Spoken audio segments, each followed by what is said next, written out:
Om Swastiastu, Assalamualaikum warahmatullahi wabarakatuh. Salam sejahtera untuk kita semua. Salam kebajikan, salam harmoni.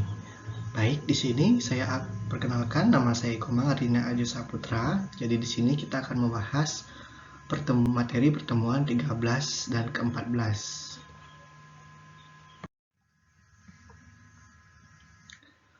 Materi tersebut pembahasannya adalah yang pertama, hakikat reward dan punishment.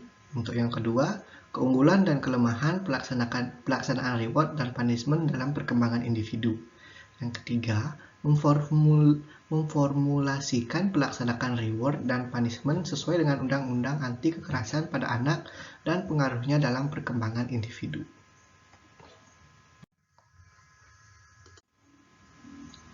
Nah, kita masuk ke materi yang pertama, yaitu hakikat reward. Reward dibagi menjadi 5 untuk kita pahami. Yang pertama, pengertian reward. Yang kedua, tujuan dan fungsi reward. Yang ketiga, jenis-jenis reward. Dan yang keempat, prinsip-prinsip reward. Dan yang terakhir adalah metode reward. Baik, di sini saya akan menjelaskan apa itu pengertian reward. Reward adalah suatu bentuk penghargaan atau imbalan balas jasa yang diberikan kepada seseorang atau sekelompok karena telah berperilaku baik, melakukan suatu keunggulan atau prestasi, memberikan suatu sumbangsih atau keberhasilan melaksanakan tugas yang diberikan sesuai target yang ditetapkan. Istilah reward berasal dari bahasa Inggris yang artinya hadiah, penghargaan, atau imbalan. Yang kedua adalah tujuan dan fungsi reward. Tujuan yang dicapai dalam pemberian reward adalah meningkatkan motivasi intrinsik dan motivasi ekstrinsik, yaitu seseorang harus melakukan suatu perbuatan, maka perbuatan itu timbul dari kesadaran orang itu sendiri.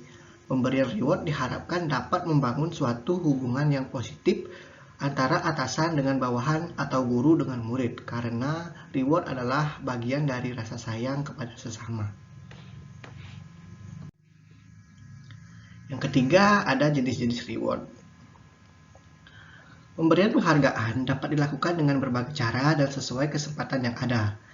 Penulis membagi dalam beberapa macam, yakni dalam bentuk ucapan, tulisan, benda, barang, atau penghargaan khusus. Selayaknya penghargaan ini dapat menjadi kebanggaan siswa akan eksistensi dirinya, yang nantinya akan meningkatkan rasa percaya diri dan motivasi diri.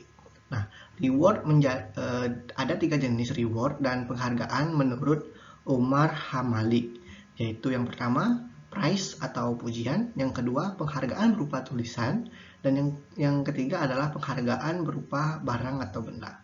Apapun jenis reward yang diberikan haruslah disesuaikan dengan tahapan perkembangan anak dan haruslah proporsional. Nah, selanjutnya ada prinsip-prinsip reward. Dari beberapa artikel yang setelah saya baca mengatakan bahwa ada beberapa prinsip-prinsip dalam memberikan reward pada peserta didik. Yang pertama adalah penilaian berdasarkan pada perilaku, bukan pelaku. Nah, maksudnya untuk membedakan antara pelaku dan perilaku memang masih sulit. Apalagi kebiasaan dan persepsi yang pertama kuat pola pikir kita yang sering menyamakan kedua hal tersebut. Istilah atau panggilan semacam anak saleh, anak pintar, yang menunjukkan sifat pelaku tidak dijadikan alasan pemberian penghargaan, karena menimbulkan persepsi bahwa predikat anak saleh bisa ada dan bisa hilang, tetapi harus menyebutkan secara langsung perilaku baik membuatnya memperoleh hadiah. Yang kedua adalah pemberian penghargaan atau hadiah harus ada batasnya. Nah, maksudnya adalah pemberian hadiah tidak bisa menjadi metode yang dipergunakan selamanya. Proses ini cukup difungsikan hingga tahapan penumbuhan kebiasaan saja. Lalu yang ketiga ada penghargaan berupa perhatian. Alternatif bentuk hadiah yang terbaik bukanlah berupa materi, tetapi berupa perhatian baik verbal maupun fisik. Perhatian verbal bisa berupa komentar pujian seperti subhanallah, alhamdulillah, seperti itulah. Dan istilah indah sekali gambarmu. Nah, itu merupakan sementara hadiah perhatian fisik bisa berupa pelukan atau acungan jempol.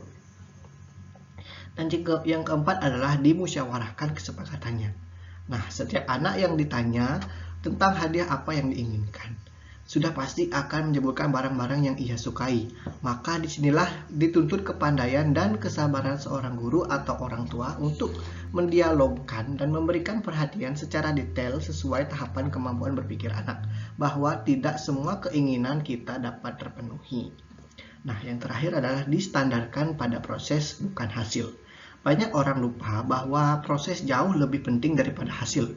Proses pembelajaran, yaitu usaha yang dilakukan anak, adalah merupakan lahan perjuangan yang sebenarnya, sedangkan hasil yang diperoleh nanti kita bisa jadikan patokan keberhasilannya. Nah, selanjutnya adalah metode reward. Metode adalah suatu upaya mengimplementasikan rencana sudah disusun dalam kegiatan nyata agar tujuan yang telah disusun tercapai secara optimal. Strategi menunjukkan pada sebuah perencanaan mencapai sesuatu.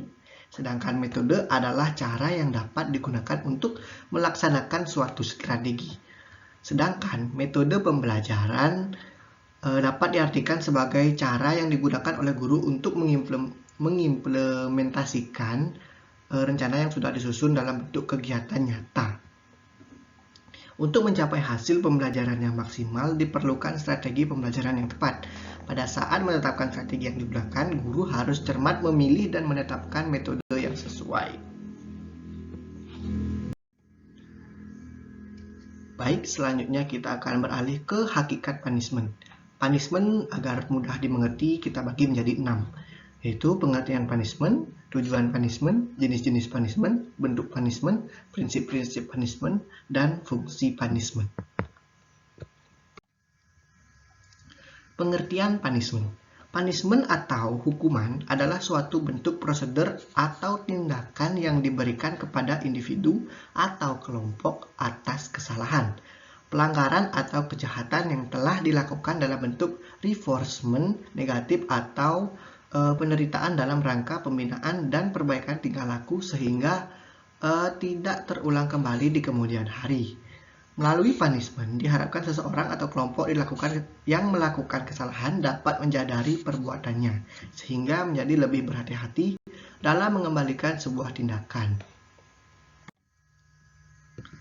Nah, yang kedua adalah tujuan punishment. Menurut Nurdin 2013, ada 3 tujuan penting dari hukuman yang berperan besar bagi pembentukan tingkah laku yang diharapkan, yaitu membatasi anak agar tingkah laku yang salah tidak diulangi, mendidik dan memotivasi untuk menghindari terjadinya tingkah laku sosial yang tidak diinginkan.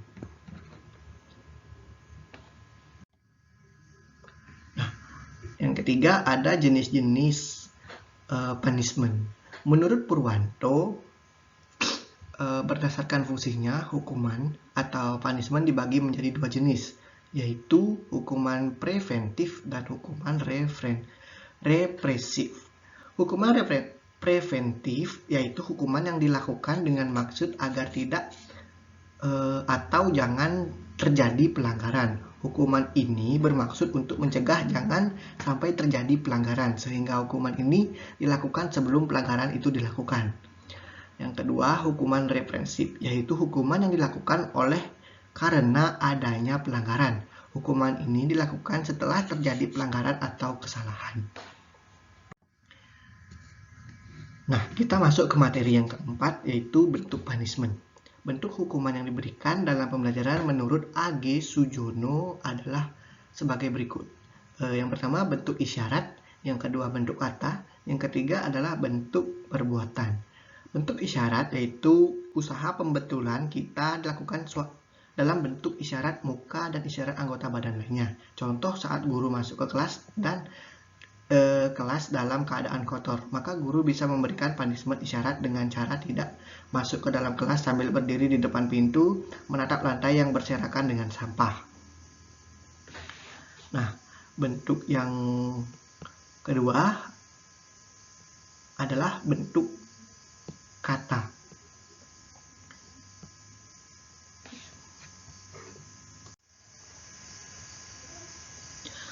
Bentuk kata yaitu isyarat dalam bentuk kata yang berisikan kata-kata peringatan, kata-kata teguran, dan akhirnya kata-kata keras, disertai ancaman. Contoh, saat salah satu siswa mengganggu temannya yang belajar, maka guru bisa mengambil nama anak itu dengan nada keras. Yang ketiga adalah bentuk perbuatan, yaitu lebih berat dari usaha sebelumnya.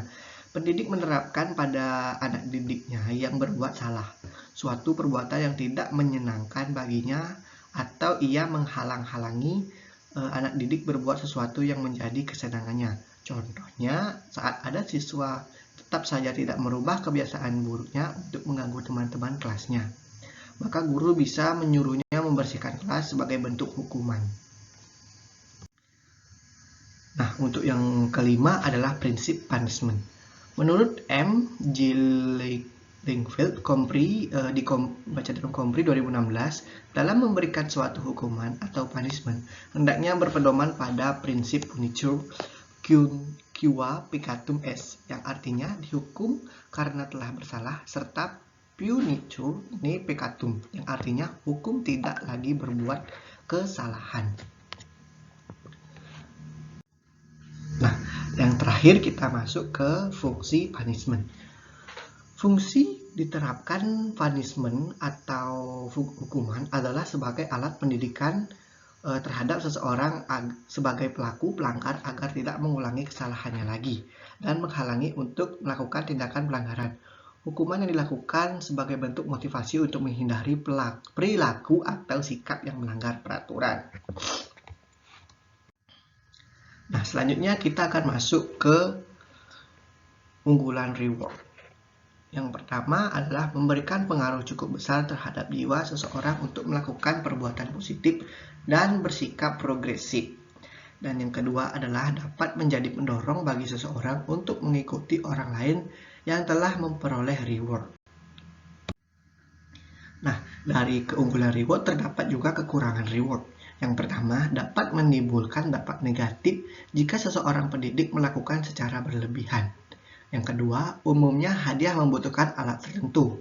Ini bisa diartikan dengan biaya untuk penerapan reward. Nah, adapun keunggulan punishment atau hukuman. Yang pertama, punishment akan menjadikan perbaikan-perbaikan terhadap kesalahan murid yang agar tidak dapat diulangi. Dan yang kedua, murid tidak lagi melakukan kesalahan yang sama. Dan yang ketiga, merasakan perbuatannya sehingga ia akan menghormati dirinya. Nah, dari keunggulan punishment ada kelemahannya. Yang pertama, akan membangkitkan suasana rusuh, takut, dan kurang percaya diri. Dan yang kedua, anak didik akan selalu merasa sempit hati, bersifat pemalas, dan akan menyebabkan suka berdusta karena takut dihukum lagi. Nah, yang ketiga, mengurangi keberanian anak didik untuk bertindak dan mengurangi keberaniannya untuk mencoba. Nah, kita masuk ke bagian terakhir, yaitu memformulasikan pelaksanaan reward dan punishment sesuai dengan Undang-Undang Anti Kekerasan pada anak dan pengaruhnya dalam perkembangan individu. Undang-undang yang saya ketahui adalah Undang-Undang Republik Indonesia Nomor 23 Tahun 2002 tentang Perlindungan Anak, di mana bab 3 Hak dan Kewajiban Anak pasal 3 yang berbunyi, pertama, setiap anak selama dalam pengasuhan orang tua, wali, atau pihak lain manapun yang bertanggung jawab atas pengasuh berhak mendapatkan perlindungan dari perlakuan A. Diskriminasi, B. Eksploitasi baik ekonomi maupun seksual, C. Penelantaran, D. Kekejaman, kekerasan, dan penganiayaan, yang ke E. Ketidakadilan, dan yang terakhir F. Perilaku salah lainnya. Dan yang kedua, dalam hal orang tua, wali, atau pengasuh anak melakukan segala bentuk perlakuan sebagaimana dimaksud dalam ayat 1, maka pelaku dikenakan pemberatan hukuman. Yang kedua, ada bab 3 Hak dan Kewajiban Anak pasal 19 yang berbunyi setiap anak berkewajiban untuk A. Menghormati orang tua, wali, dan guru, B. Mencintai keluarga, masyarakat, dan menyayangi teman. C. Mencintai tanah air, bangsa, dan negara. D. Menunaikan ibadah sesuai dengan ajaran agamanya. Dan yang E. Melaksanakan etika dan akhlak yang mulia.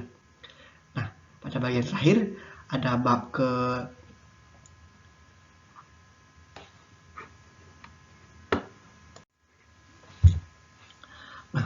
yang terakhir ada bab 8, pengasuh dan pengangkatan anak. Bagian ketiga, pendidikan pasal 54, yang berbunyi, anak di dalam dan di lingkungan sekolah wajib dilindungi dari tindakan kekerasan yang dilakukan oleh guru, pengelola sekolah, dan teman-temannya di dalam sekolah yang bersangkutan atau lembaga pendidikan lainnya. Nah, itu saja presentasi yang dapat saya sampaikan dan saya bawakan. Atas kesalahan kata saya mohon maaf, dan atas misinformasi saya mohon maaf pula. Nah, sekian saya tutup dengan Paramo Santi. Om Santi Santi Santi Om. Wassalamualaikum warahmatullahi wabarakatuh. Salam sejahtera, salam harmoni.